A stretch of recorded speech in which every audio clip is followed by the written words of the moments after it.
everyone. Thanks for tuning to Sims Workshop. I hope you're all having a wonderful day. So, welcome to my January TBR. Not January TBR, February TBR. Sorry. Sometimes time just flies by. I can't believe it's already almost February. Jesus, where'd the month go? Whatever. So, I have a lot I want to read this month, as usual. Last month, I think I only got to read like 10 books, which wasn't exactly what I had planned, but when do things ever go according to plan? In any case, I'm going to start first with my book club reads. My book club hasn't decided yet if we're going to be doing Divine Rivals or The Unmaking of June Farrow. I'm pretty sure it's going to be Divine Rivals. I'm 100% sure. Everyone is like in love with that book. And I left it up to voting. So right now it's in the lead. So I'm 90% sure it's going to be Divine Rivals. So finally glad I'm about to hop on that bandwagon. You want to hop on the bandwagon with me? I will of course include a link in the description below on where you can join my book club.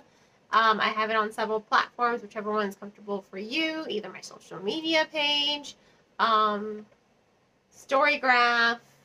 Amazon Book Club, and my Discord server. So I will, of course, include a link that will show you all those in the description below if you want to join me on hopping on the Divine Rivals bandwagon. So let's do this thing. Let's do it.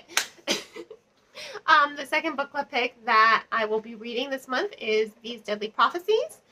This is the Barnes & Noble Young Adult Book Club pick.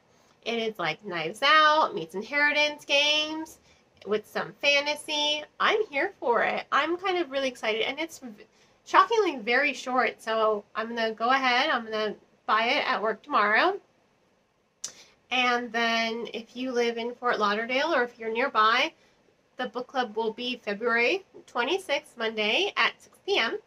And we're going to meet in store and discuss the book. The last book club meeting we just had, it was, a small group, but it was a lot of fun. I really do enjoy getting together with fellow readers and discussing our books. It's like a nice, cool hangout. So again, I will of course include a link to that below if you want to join that one. Now, on to my 30-page a day reads, because I'm nuts. My first 30-page a day read is going to be Down the Well. I don't have a physical copy of this book. I just have an ebook version of this book. It was a Book of the Month winner on my website, so really looking forward to reading that. It's giving me a lot of Alice in Wonderland vibes, and I love Alice in Wonderland vibes. My second 30-page a day read, and this is probably going to take me almost a month, is Nine of Swords. So this was actually a gift to me by this author. She sent me a copy. She's like, please just post a review within 2 to 3 months. So I'm like, that's more than feasible. She says she has given this book out to so many people and they have just not reviewed it. And I'm like, that's kind of crappy. So I'm going to make sure that this is a priority for this month. I'm going to let her know, like, hey, I started reading it. Thank you so much for sending me a copy. I do love this cover. I wasn't expecting it to be this thick. So this is definitely, if I only read 30 pages a day, because the font type is small as well. It's not smallish. It's more like, that's an 11-point font. Formatting's really good. I'll say that. So, it's only 38 chapters. I just saw that and I'm like, yeah, no biggie. And I'm going on vacation next week, so definitely going to make a little bit more time to read in the mornings. Every morning. I mean, yes, I do, but still. I'm making this a priority. 30 pages. Hopefully I'll be done by the end of the month. So, that's that. Those are my two 30-page a day reads, Down the Well and Nine of Swords. Now on to my weekly reads. Now, unfortunately, I stacked this stack of books upside down. Oops. Let me get from the bottom of the pile. Okay. I was going to start this one, but I didn't want it to be a carryover, so I just ended up reading 2 short novels instead, Laura Olympus, last month. So I'm going to start off this month with Liar's Beach. Again, this is one that has been on my TBR for quite some time. After that, the goal is to read In the Lives of Puppets, and then I'm going to go ahead and give this to my friend Gina. She's been waiting for it. She's like, take your time, I'm behind you. And I'm like, okay, great, thanks, Gina. After that, The Warm Hands of Ghosts by Catherine Arden. Oh my god, I love her so much. When I got this, I was like, yes. I'm so excited for this. I'm so excited. After this, I'm going to read Murder at a Scottish Castle. This is a cozy mystery by Tracy Hall. Tracy Hall, she's a local author here in Fort Lauderdale. I loved her last book. She came by the store and she just left these for me.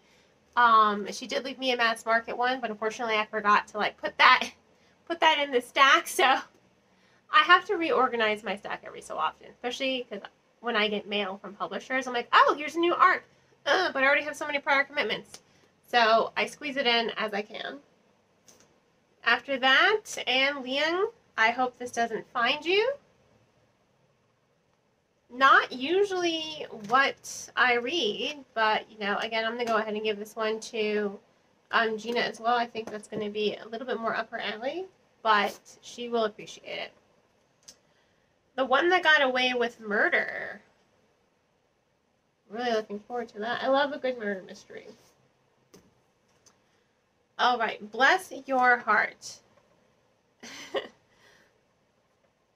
This just looks, I'm like, I read, where did I read? I'm like, oh, this. Okay, here we go. This is why I wanted to read this book. The arc you hold in your hands is nothing like I've read before. A horror whodunit mashup filled with late 90s Southern charm and a whole lot of bite. And I'm like, oh, okay, that's all you needed to say. I'm in. I'm hooked. I took it. I'm reading it eventually, hopefully. Then we have The Infinity Alchemist. They did send this one to me a little bit late, but it's okay because the book is already in store right now if you wanted to purchase it. I just thought, yep, this is great. I'll read what it's about really quickly. Featuring a dynamic cast of trans, queer, and polyamorous characters of color, Calendar delivers a high-stakes world of alchemy filled with sacred texts, magical heists, and romance. So, I'm all here for the fantasy and the queer rep, so let's do this thing. Another one that you've seen on the list before, Warrior Girl on Earth. I haven't read her other book. I own it, but I haven't read it. But I've been looking forward to reading this for forever. And then, last but not least, Midnight at the Houdini. So I'm going on vacation next week. My goal is to really just dedicate an hour a day to reading without feeling guilty about not being able to commit so much time to my work because I have a whole week to commit to my work. I'm trying to get that in my brain so that I don't stress about getting things done for work, for my personal work. And it's my new mantra. One day at a time. One day at a time. I know I'm going to freak out. For sure. 100%. In any case. Thank you all for tuning in to this February TBR. Will I get to read all... 1, 2, 3, 4, 5, 6, 7, 8, 9, 10, 11, 12. That's 14 books if you include the book club books. And then, you know I'm going to squeeze some audiobooks in there as well. Right now, I just started Bright Ruined Things. It's supposed to be a fantasy young adult retelling of The Tempest by Shakespeare. So I started it, and so far it seems really interesting. So can't wait to see how that goes. In any case, thank you all again for tuning in to this TBR. Wish me luck on fulfilling this goal. I know that's not going to happen, but it's nice to dream. I hope you all have a wonderful rest of your day, and as always, happy reading.